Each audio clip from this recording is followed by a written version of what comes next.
Bismillahirrahmanirrahim. Assalamualaikum warahmatullahi wabarakatuh. Selamat pagi. Baik, berjumpa lagi pada video kali ini mengenai mata kuliah Etika dan Hukum Kesehatan. Oke, pada video kali ini kita akan membahas mengenai information consent. Ini masih lanjutan dari materi kemarin. Oke, kita langsung saja untuk membahasnya. Jadi apa sebenarnya information consent itu? Nah, ketika kita melihat di sini information consent kita bagi atas dua. Yang pertama informate dan consent. Nah, untuk pengertian informate itu sendiri adalah telah mendapat penjelasan atau keterangan dalam artian informasi. Nah, artinya pasien telah mendapatkan sesuatu penjelasan mengenai penyakit, kemudian tindakan yang akan dilaksanakan. Jadi contohnya seperti itu, mendapatkan keterangan. Untuk informate. Nah, sedangkan untuk consent adalah persetujuan izin atau menyetujui. Nah, untuk pengertian consent. Nah, kita lihat lebih jauh apa sebenarnya pengertian dari information consent. Nah, ketika kita lihat dari pengertian tadi, persetujuan tindakan medis atau information consent adalah persetujuan yang diberikan oleh pasien atau keluarganya atas dasar penjelasan mengenai tindakan medis yang akan dilakukan terhadap pasien tersebut. Nah, itu pengertiannya, information consent. Itu persetujuan yang diberikan oleh pasien atau keluarganya atas dasar penjelasan mengenai tindakan medis yang akan dilakukan terhadap pasien tersebut. Nah, pengertian lain dari information consent itu adalah persetujuan yang diberikan oleh pasien itu baik orang tua, wali, suami, istri, orang yang berhak mewakilinya kepada tenaga kesehatan atau dokter untuk dilakukan suatu tindakan medis yang bertujuan sembuh penyakit yang dideritanya. Jadi ada persetujuan. Artinya ketika pasien tersebut mengalami gangguan kesehatan, kemudian harus dilakukan suatu operasi atau pembedahan, maka di situ ada persetujuan antara yang diberikan oleh pasien atau keluarga pasien.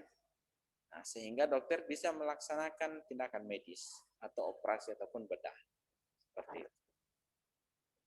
Nah, dalam hal ini tenaga kesehatan atau dokter telah memberikan informasi yang cukup yang diperlukan pasien mengenai tindakan yang harus dilakukan. Jadi, ketika pasien mengalami gangguan kesehatan, tindakan yang akan dilakukan adalah operasi.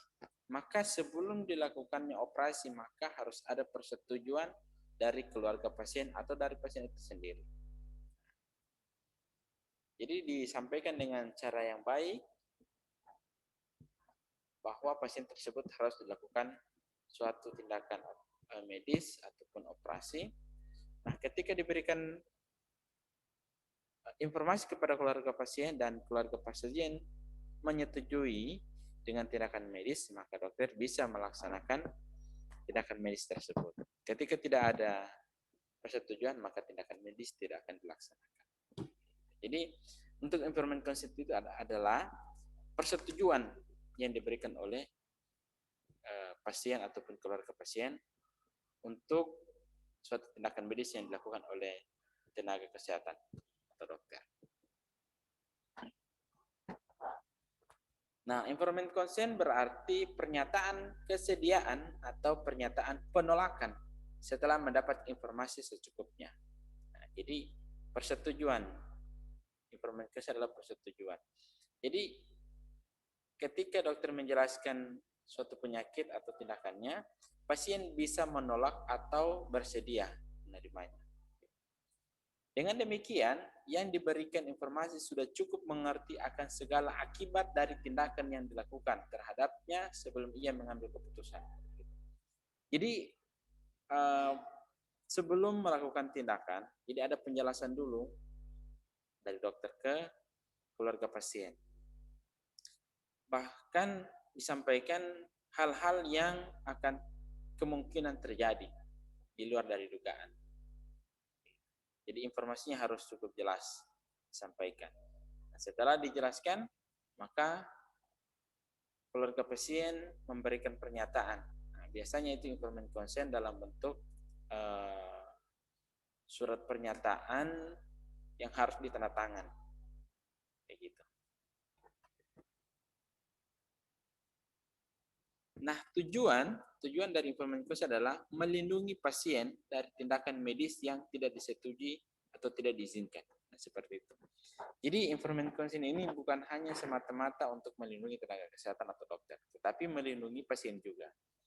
Nah, di sini contohnya nomor 1, melindungi pasien dari tindakan medis yang tidak disetujui. Jadi akan dijelaskan sama dokter atau tenaga kesehatan bahwa yang akan dilaksanakan tindakan operasi seperti. Jadi kalau tidak sesuai dengan prosedur dan persetujuan, nah, itu biasanya dikategorikan atau bisa dipidana karena tidak sesuai dengan persetujuan yang kita berikan. Nah, kemudian yang nomor 2, melindungi dokter secara hukum terhadap kemungkinan akibat tidak terduga atau bersifat negatif. Nah, seperti itu. Jadi bisa menguntungkan dua belah pihak. Nah, pasien bisa diuntungkan ketika dokter atau tenaga kesehatan melakukan tindakan medis di luar dari penyakit yang diderita. Seperti itu. Kemudian nomor 2, bisa juga melindungi dokter atau tenaga kesehatan secara hukum. Jadi ketika ada keluarga pasien yang kurang puas dengan tindakan medis, ketika dituntut secara hukum maka sulit untuk dituntut karena sudah ada informed consent yang ditandatangani oleh keluarga pasien. Nah, dasar hukumnya yang pertama secara implisit terdapat dalam amandemen Undang-Undang 1945 pasal 28G ayat 2 yang menyebutkan setiap orang berhak atas perlindungan diri pribadi, baik pasien maupun tenaga kesehatan. Dasar hukum yang kedua adalah pasal 53 Undang-Undang Nomor 23 Tahun 1992 tentang hak atas informasi dan hak memberikan persetujuan tindakan medis. Nah, ini lebih ke pasien atau keluarga pasien. Kemudian yang ketiga adalah Permenkes, Peraturan Menteri Kesehatan nomor 585 garing Menkes per garing 9 garing 1989 tentang persetujuan tindakan medis. Dasar hukumnya. Kemudian dasar hukum yang berikutnya adalah pasal 45 Undang-Undang nomor 29 tahun 2004 tentang praktik kedokteran. Jadi terdapat 4 dasar hukum mengenai informed consent.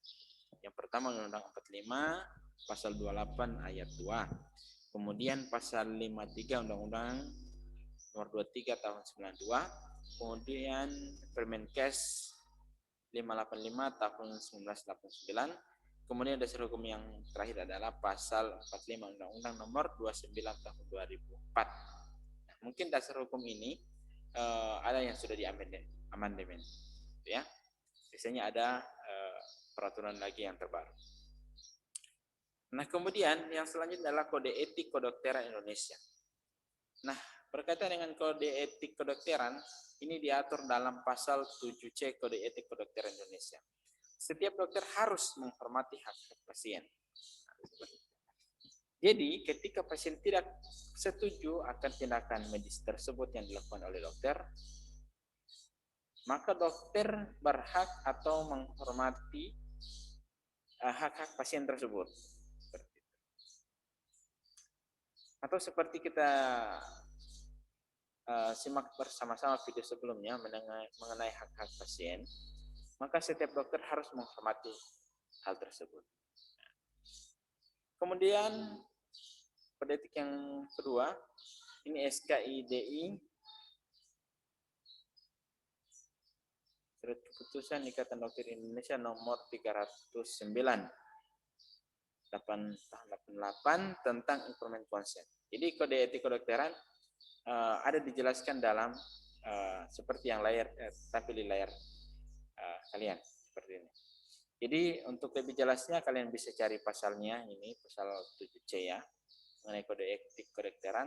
Kemudian ini juga SKIDI. Jadi bisa teman-teman baca ya lebih detailnya lagi. Nah, baik, itu saja mungkin video kali ini berkaitan dengan information consent. Nanti kita akan lanjutkan lagi di video berikutnya mengenai prosedurnya. Oke. Baik, demikian apa yang bisa saya sampaikan. Lebih dan kurangnya mohon maaf. Assalamualaikum warahmatullahi wabarakatuh.